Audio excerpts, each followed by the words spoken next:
거의 두 문제 준 거에서 봐봐. 두 문제 준 거에서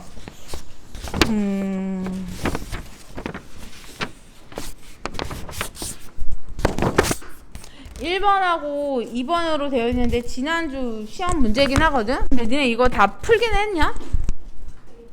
도원이는 내 기억으로는 그 두 문제 빼고는 풀었던 것 같고, 그치? 풀이를 재풀이 했을 때, 틀린 거 풀 때, 맞죠? 이거 두 개를 안 했었지. 그래서 아마 민성쌤이랑 같이 오답을 했으면 했을 것이고, 너희들이 근데 대부분 그냥 집에서 풀어가지고 내기 때문에 그렇게 되면 오답을 안 해서 안 했을 것 같아서 그 두 문제만 좀 볼게. 1번은 저는 2번보단 쉽더라. 근데 나도 이게 문제들이 좀 복잡하거든요. 그래서 저도 여러분들이 안 도와주면 못해. x에서 x로 가는 1대1 대응을 해. x에서 x로 가는 1대1 대응이고 10까지야. 6 이게 스트레스가 쌓이죠. 이렇게 10까지 있으면 5, 6, 7, 8, 9, 10 일단 여기서 풀기 싫은 거지 뭐. 근데 거기서 보면 P가 소수면 Y값은 P 이하래. 그러면 가장 작은 소수 2부터 생각해봐.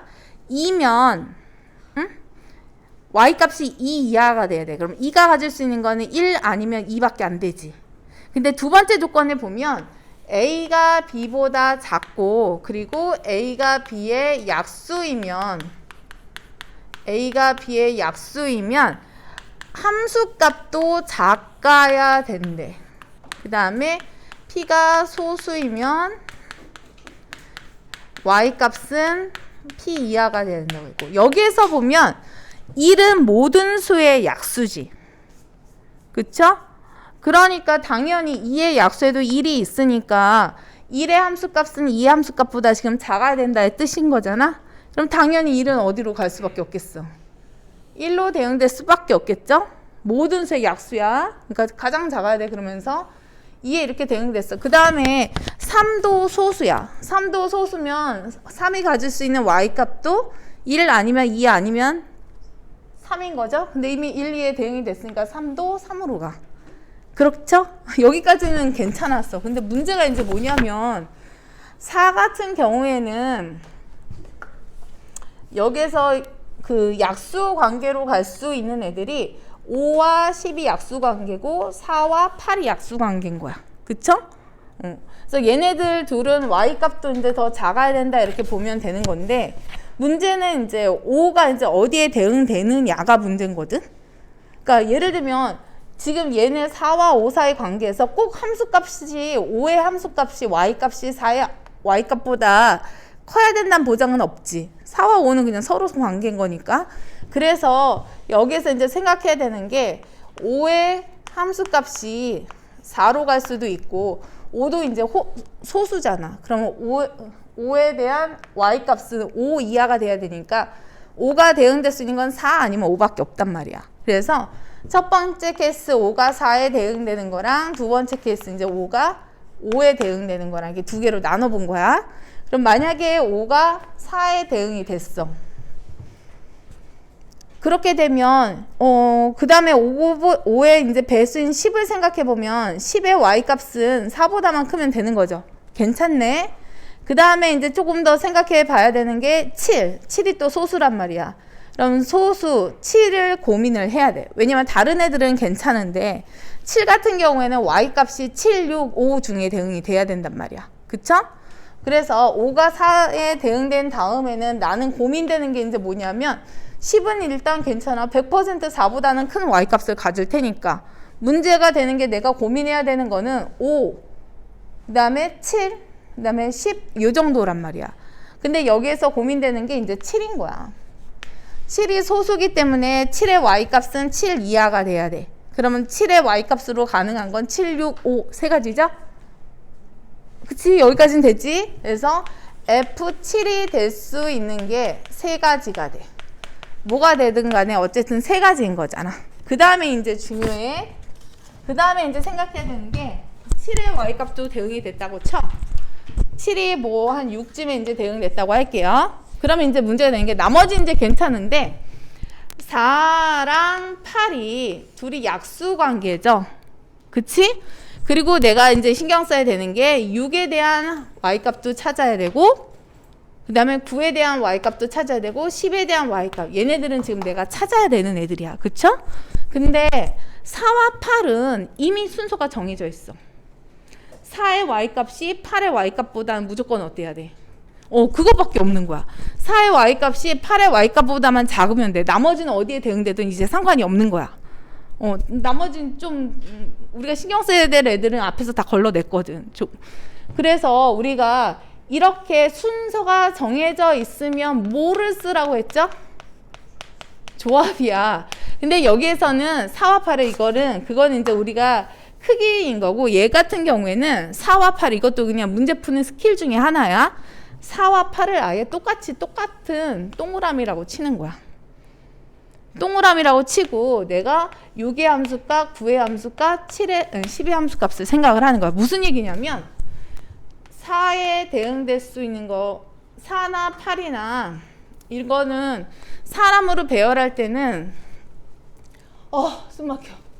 사람으로 배열할 때는 뭐 A가 B보다 무조건 오른쪽에 있어야 된다. 내지는 뭐 A가 B보다 무조건 왼쪽에 있어야 된다. 이런 이제 규칙이 있는 경우인 거거든. 근데 지금 여기서 같은 경우에는 4와 8에 대응되는 수를 같은 거 취급을 하고 하나, 둘, 셋, 넷, 다섯 개를 나열한다고 생각을 하는 거야. 같은 것이 있는 순열이죠? 그러면 얘를 2팩 이렇게 했어. 그러면 이거는 무슨 효과냐면 내가 만약에 6에 대응되는 함수값, 그 다음에 9에 대응되는 함수값, 10에 대응되는 함수값이 있고 동그라미가 이런 식으로 이렇게 배치됐다고 쳐. 얘네들 경우수 중에 하나야. 그러면 여기는 당연히 작은 거를 4가 갖고 큰 거를 8이 이렇게 가져버리면 되는 거거든. 그래서 이렇게 위치가 아예 정해져 있을 때는 같은 거 취급을 하는 거야. 같은 거 취급을 하면 우리가 문제를 쉽게 풀 수가 있어. 아예 4의 함수값이 8의 함수값보다 작대. 그럼 그냥 같은 거 취급인 거야. 똑같이 생겼다라고 생각을 하는 거야. 그래서 가지수가 5팩을 2팩으로 나눠서 두 개가 똑같이 생긴 거 나열한다라고 생각을 하시면 되겠죠. 그래서 요 5가 4에 대응된 경우에 우리가 구하는 식은 7에 대응되는 게 3가지. 곱하기 요거 같은 거 취급한 거죠. 5팩을 2팩으로 이렇게 나눠. 그러면 5, 4, 3, 6, 3, 18, 180인가? 맞죠? 이렇게 돼. 그 다음에 이번엔 두 번째 5가 이제 5에 대응되는 걸 볼게요. 여러분들 제가 이렇게 설명해도 긴가 민가 하거든. 그래서 이런 거는 그냥 또 봐야 돼. 어쩔 수 없어. 본인들이 또 해봐야 돼. 이번엔 5가 5에 대응된 경우를 이제 생각을 해볼게. 5가 5에 대응된 경우에는 누가 문제에게? 10이 가질 수 있는 게 일단 제일 큰 문제지. 우리가 막아야 되는 건 뭐야? 10이 4에 대응되는 건 무조건 막아야 되는 거죠. 그래서 5가 5에 대응된 경우 내가 1차적으로 생각해야 되는 건 F10에 대한 고민이야. F10은 무조건 4는 아니고 뒤에 있는 몇 개 중에 가져야 되는 거야. 5개 중에 가져야 되는 거죠. 그래서 F10에 대응되는 거 5가지. 이렇게 해서 F10을 하나 처리했다고 치자. 어디에 대응될까? 이렇게 대응됐다고 할게요. 그 다음에 이제 고민이 되는 게 7인 거잖아. 이 7이 가질 수 있는 게 F10을 지금 먼저 생각을 하려고 6에 딱 했어. 그랬더니 문제가 뭐냐면 7이 그러면 7이 대응될 수 있는 게 얘 아니면 얘인 거잖아. 근데 10이 여기다 대응됐을 때랑 10이 여기에 대응됐을 때랑 7이 가질 수 있는 게 달라지지 않냐? 그래서 수정을 할게요. 요 사이에 10을 먼저 생각하지 말고 그러면 7을 먼저 생각을 해야 되는구나. 그래서 첫 번째 케이스는 7이 4에 대응됐을 때 혹은 7이 6 또는 7에 대응됐을 때 이렇게 나누면 되겠죠? 7이 4에 대응됐을 때나 7이 6 또는 7에 대응됐을 때. 그래서 7이 4에 대응된 경우를 먼저 볼게. 7이 만약에 4에 대응됐으면 다행인 거야. 10은 괜찮잖아. 10은 4가 될 일이 이제 없잖아. 그러면 이제 괜찮아. 7이 4에 대응된 경우에는 10은 오케이야. 그러면 나머지는 다 된 것 같은데 4에 해당하는 거 8에 해당하는 거는 같은 거 취급이죠. 어차피 순서가 이제 정해져 있으니까. 그 다음에 6, 9, 10을 찾으면 되네. 그러면 하나, 둘, 셋, 넷, 5개 나열하는데 2개가 같은 경우죠. 그래서 요거 계산하는 방법은 얘를 지워야 되겠다. 그래서 얘가 6, 9, 10. 요거를 이제 생각해야 되니까 5개를 나열하는데 2개가 같다. 그래서 얘네는 같은 거 취급. 이렇게 해서 계산을 하면 요 경우는 해결이 되지 않을까 싶어요. 이게 아까 60까지였나? 이렇게 해서 2개. 그 다음에 만약에 7이 6이나 7에 대응이 됐어. 그러면 7이 만약에 이렇게 6에 대응됐다고 생각해봐.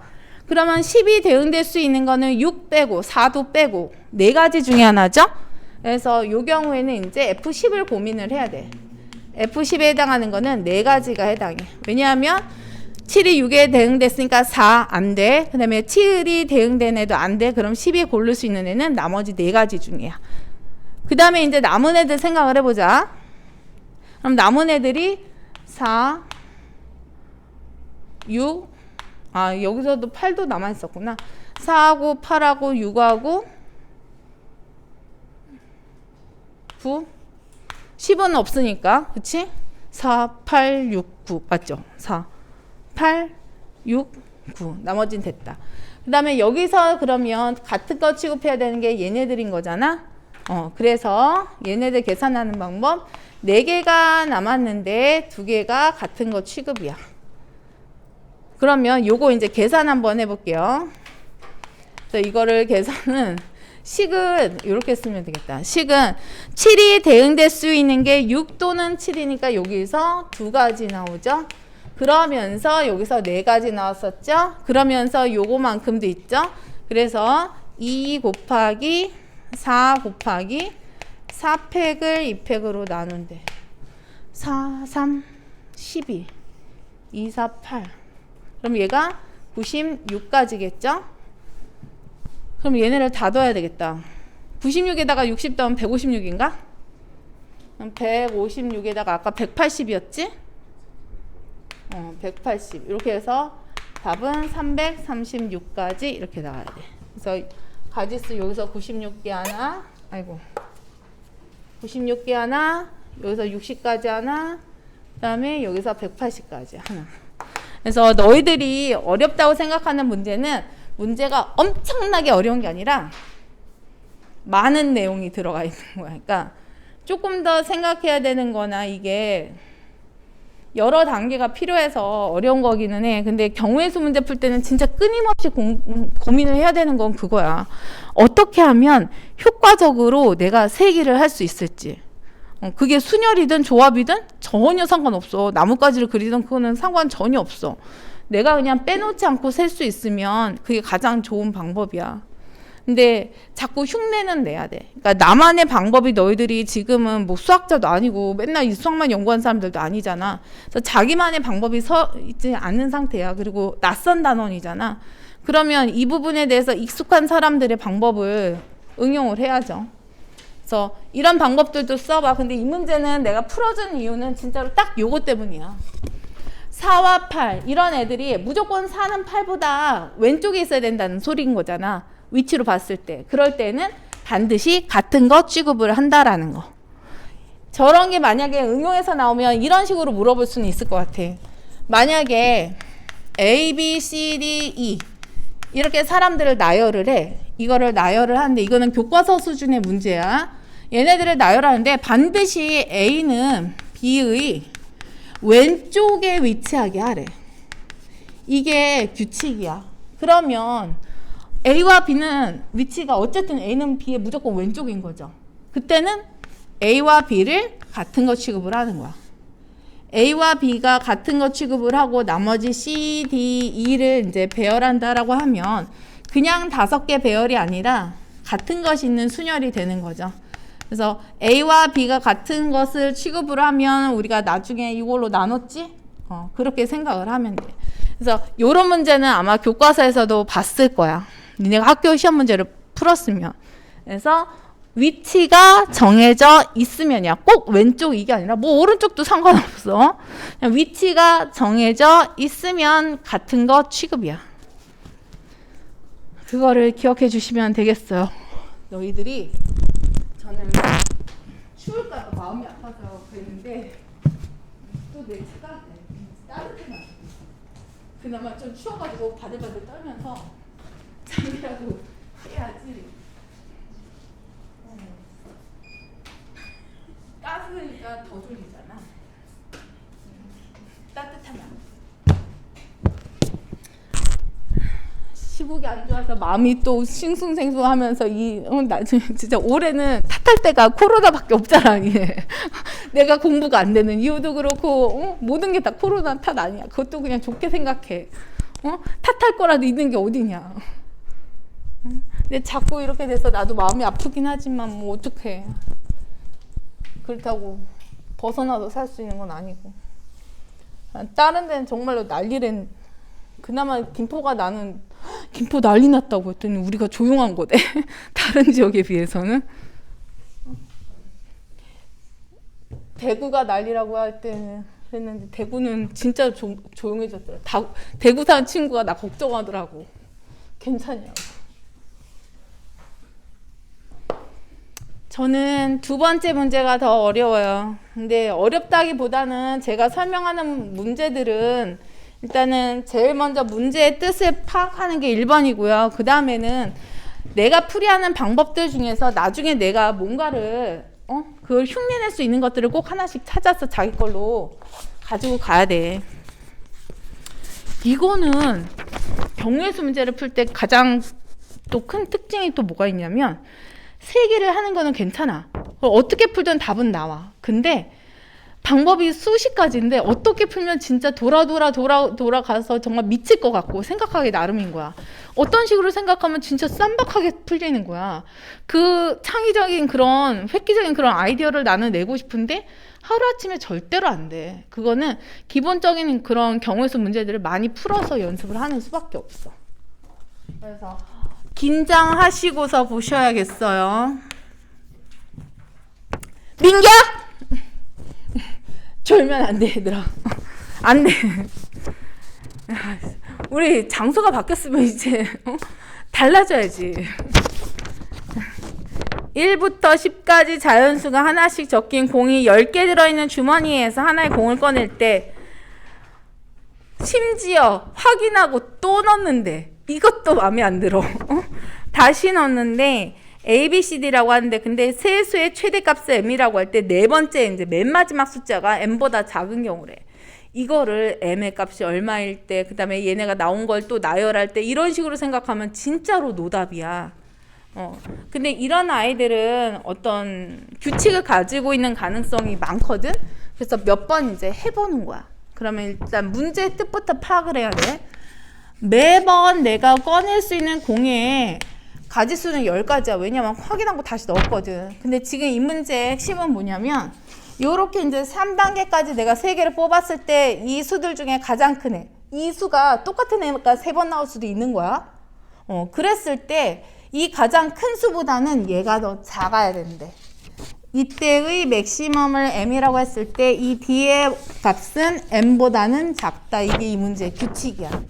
그렇다면 나는 어떻게 접근을 했냐면요. 이 가장 큰 수가 될 수 있는 게 9가지더라고. 그래서 가장 큰 수가 10인 경우, 두 번째 가장 큰 수가 9인 경우, 이렇게 가서 마지막 이제 9번째는 가장 큰 수가 2인 경우야. 왜냐하면 D가 뭔가는 돼야 되는데 얘가 1이 되면 얘가 되는데 얘가 아예 없잖아, 경우의 수가. 그래서 여기서 등호가 빠져있기 때문에 M의 가장 작은 수는 최소값은 2가 될 수밖에 없어. 그래서 이런 상황에서 이런 수일 때 그럼 D가 가질 수 있는 가지수를 생각해봐.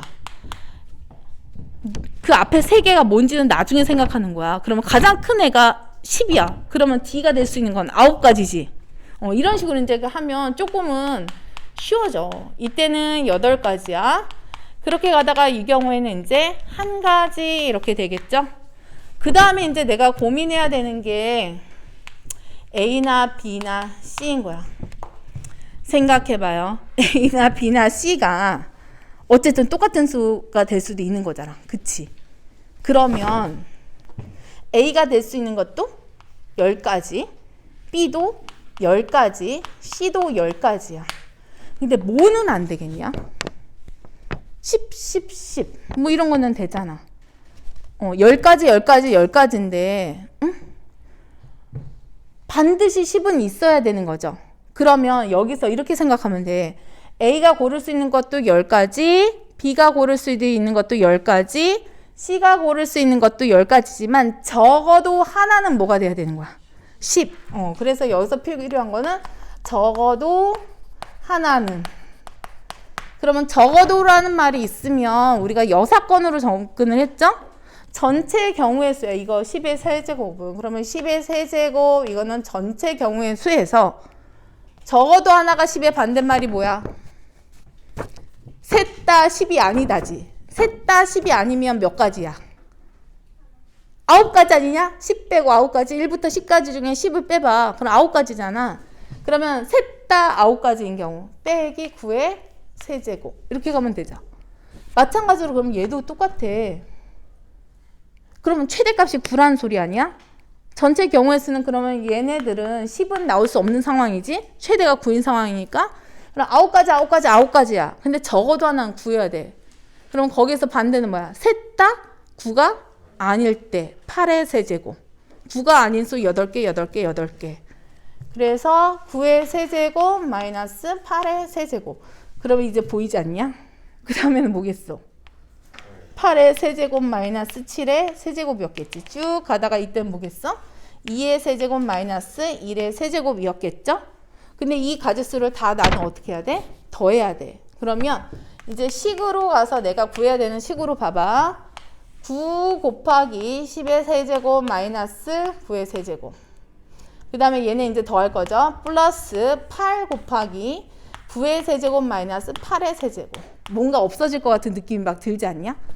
그 다음에 7 곱하기 8의 세제곱 마이너스 7의 세제곱. 이런 식으로 쭉 가다가 여기서는 이제 한 가지 곱하기 요거였어. 그래서 쭉 가다가 1 곱하기 2의 세제곱 빼기 1의 세제곱이야. 이거 늘려서 생각해봐.